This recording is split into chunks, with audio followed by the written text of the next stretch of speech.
Hi friends, today we are going to see the past year NEET questions for the chapter Biodiversity and its Conservation, and today in this video we will cover part 3. Okay, now let's take the first question, which was asked in the year 1992. Fertility of the soil is measured by its ability to dash. Okay, so when we talk about soil fertility, what all you can add here? How can you say the soil is fertile? We only talk about the mineral source, that is the amount of minerals, or whether it is suitable for the growth of certain crop or plant or whatever it is.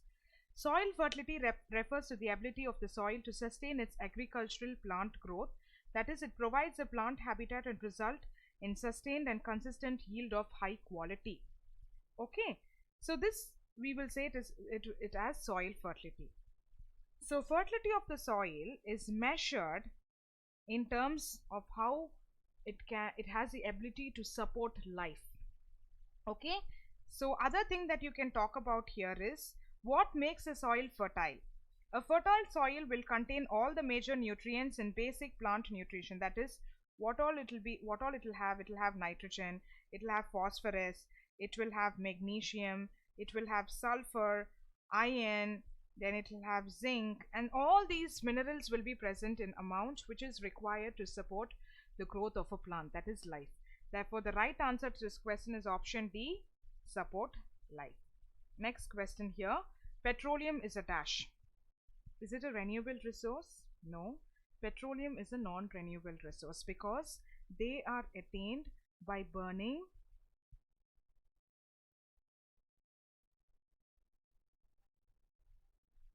fossil fuels. So how do you obtain this petroleum? It's actually a non-renewable resource, right? Petroleum is a naturally occurring liquid that is found beneath the earth's surface that can be refined into fuel. So coal is obtained by burning fossil fuels, and petroleum is a natural liquid. It's a natural liquid that is found beneath the earth's surface. Petroleum is actually a fossil fuel, meaning that it can be created by the decomposition of organic matter over millions of years. It is formed in sedimentary rocks under intense heat and pressure. Therefore, petroleum is a natural resource. Therefore, it is a non-renewable resource. Once it is highly utilized or exploited, it cannot be retained back. You require some million years for it to attain. Okay, next question here. Minerals and metals are dash. Minerals and metals are renewable and non-renewable resources. It's a combination of both. Due to the shorter recycling in case of biogenetic nutrients, they are renewable, and due to very long recycling in case of metals, some minerals, they are non-renewable. Therefore, the right answer to this question is option D. Some can be renewable depending upon the recycling capacity it has. Some can be non-renewable because they have a long recycling case. So, the right answer is option D. It's a mixture of both. Next question here. Soil fertility is reduced by dash. Of course, crop rotation will actually increase the soil fertilization, so that is not the answer. Nitrogen fixing bacteria, they are a benefit for the soil as well as the plant, so that is not the answer. Decaying matter will only increase the soil fertility, so that is not the answer. Option D, intensive agriculture. This is the right answer. When you do intensive agriculture, the soil fertility has a lot of chances to get reduced. During intensive agriculture, most of the nutrients and the minerals will be exhausted. That is, if you're continuously giving work to, now example, you like to listen a song. Okay, you have a CD or something. You continuously play the CD, what happens? At one stage, you will not get the CD in the right way. The song gets faded away, right? Because of the usage. Likewise, when you do intensive agriculture, you're giving in more pressure, and that pressure will actually will lead to the exhaustion, or where the minerals or the important soil fertile items which are present in the soil will get exhausted. So intensive agriculture is the reason why the soil fertility gets reduced. Therefore, the right answer is option D. Next question here. Renewable source of energy is dash. Very easy question, in fact. So you have the sources of biomasses here to your right side. The right answer is biomass. That is, what all contributes to this biomass? Forestry, crops and residues, agricultural crops and residues, sewage, industrial residues, animal residues, municipal solid waste, all these are components of the biomass. So renewable means something that can be attained even after it has been used. So the renewable resource or source of energy is the biomass, which is option A. While if you take the rest, coal, petroleum, all these are non-renewable resources of energy. Okay. Therefore, the right answer to this question is option A, biomass. Okay. Next question here. Which one of the following is related to the ex situ conservation of threatened animals and plants? Okay. Ex situ conservation of off-site strategy for conservation of biological diversity happens in zoological park and botanical gardens respectively. That is, there are some sites, or you can say places, where they preserve. Okay. See, initially when the population became higher, before that I'm talking about, where there was a lot of habitat or a lot of places for the conservation to occur. But now as the population is increasing, we are utilizing and exploiting, and we are using a lot of resources for the consumption of man. We need place to reside, so we are slowly destroying forests and so on. So for this ex situ conservation, we are using zoological parks where it is exclusively meant for these animals to stay in there, reside there, so that they don't have contact with the humans and they can be there happily. Of course, it's one way of conservation. Another thing, they too require their space to survive in. As we as humans take in our space to survive and we look into our independency, that is also needed for other animals or other species also. So the ex situ conservation of threatened animals and plants are taken care by the wildlife safari park. Therefore the right answer is option D. Usually zoological parks and botanical gardens work on that aspect. Okay, next question here. The region of biosphere reserve which is legally protected and where no human activity is allowed is known as dash. So which zone it is? When biosphere reserve is protected area for the wildlife with multi-purpose activity. So now I will explain about each. See, the core zone does not have any human interference. Buffer zone has limited human activity. Transition zone allows human settlement, grazing, cultivation, etc. While restoration zone also has some activity of human. So which does not have the activity of human at all, where it is restricted totally. If you see, it is the core zone, which is option D. On your right side, you can see what each zone has. Okay. Next question here. Which is the national aquatic animal of India? Gangetic shark, blue whale, obviously not. Seahorse, no. The right answer is river dolphin. I'm going to show you a picture of it. This is how it looks. See, a river dolphin is actually the national aquatic animal in India. This mammal is also called to represent the purity of the holy Ganga. Why? If you see, this animal will only reside if the environment is very clean. It can only survive in pure and fresh water. Okay, has long pointed snout and is highly visible teeth in both upper and lower jaw. So this is how a river dolphin looks like. Okay, fine. Next question here. Cryopreservation of gametes of threatened species in viable and fertile condition can be referred to as dash. So just now we saw ex situ conservation, where we spoke about zoological parks and botanical gardens, right?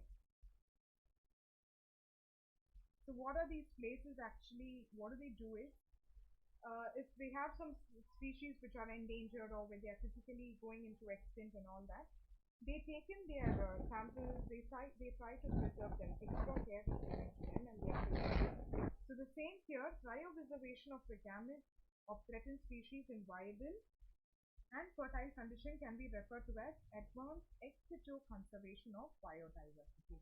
In situ is doing lively. I'm talking about ex situ. Therefore, the right answer is option A. Okay. Next question here. In which of the following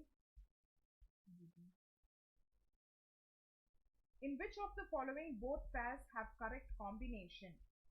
Okay. So this question was asked in the year 2015. So now if you look at this question, in which of the following Both pairs have correct combination, right? We'll analyze one by one. In situ conservation is cryopreservation, wrong. In situ conservation is a seed bank, wrong. In situ is a tissue culture, wrong. The correct answer is option D. In situ conservation is national park and ex situ conservation is a botanical garden. So in situ means it is on site. So what do you call it as? On site. And ex situ means it is off site. Okay. Therefore the right answer is option D. Fine. Next question here. An example of ex situ conservation is dash. So you're given 4 options here. So what do you think will be the right answer? I said it is off-site, right? So in ex situ conservation, the threatened animals and plants have taken out of their natural habitat and protected under special parks and areas. Zoological parks, okay, wildlife safari parks, botanical gardens. In ex situ conservation, it also includes about cryopreservation, okay, fertilization of eggs in vitro and propagation of the plants through the tissue culture method, preservation of the seeds through the seed banks. So this is the main idea that it follows. That is, they have some preservation that is happening through wildlife sanctuaries and all that. But an example of an ex situ, that is off-site. Okay, the main thing that you have to remember here is off-site. You have zoological parks, safari parks, botanical gardens are good examples of ex situ. But apart from that, the correct answer to this question is option B, seed bank. Okay, next question here. Just as a person moving from Delhi to Shimla to escape the heat for the duration of hot summer, thousands of migratory birds from Siberia and other extremely cold northern regions move to the dash. So this is a direct question, and this question was asked in the year 2014. The right answer to this question is option D, Koledo National Park. Okay, it is a famous sanctuary in India that plays a host to thousands of birds, especially during the summer seasons. It is formerly known as Bharatpur Bird Sanctuary. And where is it actually? It is in Bharatpur. Okay. Bharatpur of Rajasthan. October to February is the best time for the migratory birds that are well as a residence for it. And in August, the local birds start their nest building and rear their youngs for the next few months. So the best site for these migratory birds is actually the Koledo National Park, which is also called as Bharatpur Bird Sanctuary, which is in Rajasthan. Okay, fine. The right answer is option D. Next question here. The largest tiger reserve in India is dash. This is an easy question for you to answer, I think. So what do you think will be the answer here? The right answer is it's Nagarjuna Sagar Sri Salim. Okay, it's a tiger reserve, of the largest tiger reserve in India and the only tiger reserve in Andhra Pradesh state. So where is it actually? In Andhra Pradesh. See, these questions you don't have to have much explanation because they're self-explanatory ones, but in fact you should know the answers also because they're direct questions and you should know where it is located also. Okay, next question here. Which one of the following is not used for the ex situ plant conservation? Easy question, right? I told it is ex situ means off-site. You will not have any direct contact with that. So seed bank is actually an example of ex situ. Botanical gardens is an example of ex situ. Field gene banks is also an example of ex situ. The right answer is option B, shifting cultivation. Okay, this contributes to the deforestation. Ex situ conservation is a biodiversity conservation method in which threatened animals and plants are taken out from their natural habitat and they are placed under protected environments as zoological parks, botanical gardens, so that they are highly conserved and preserved. While shifting cultivation leads to deforestation. Therefore, the right answer to this question is option B. Next question here. Which one of the following areas in India is a hotspot of biodiversity? So you have Eastern Ghats, Gangetic Plains, Sundarbans and Western Ghats. So if you want to know something about this, the right answer is Western Ghats. But what is it actually? Western Ghats are the mountain range that occurs or covers an area of about 1,40,000 square kilometers. Okay, And this is transfers. I mean, what are the Indian peninsula it covers to is the state of Kerala, Tamil Nadu, Karnataka, Goa, Maharashtra, and Gujarat. Okay, so you have various spots also, very interesting spots to visit when it comes to Western Ghats. A very interesting, a very rich source of biodiversity is Western Ghats. Okay, they rise abruptly from the coastal plain of the Arabian Sea as an escarpment of variable height. And why are they called Ghats? If you see, the Palaghat Gap separates the Western Ghats proper from the southernward extension known as the Southern Ghats. The Western Ghats because they receive extremely heavy rain from the southwest monsoon and comprise peninsular India's principal watershed, and the rainfall is much lighter inland on the plateau. So a rich biodiversity or a hotspot of biodiversity in India, if you see, it is in the Western Ghats. Hotspots are geographical area where the biodiversity is maximum. One is the Western Ghats and another is the northeastern Himalayan region. Therefore, the right answer is option D. With this, we complete the part 3 of biodiversity and conservation. Hope to meet you in the next part of the same chapter. Thank you.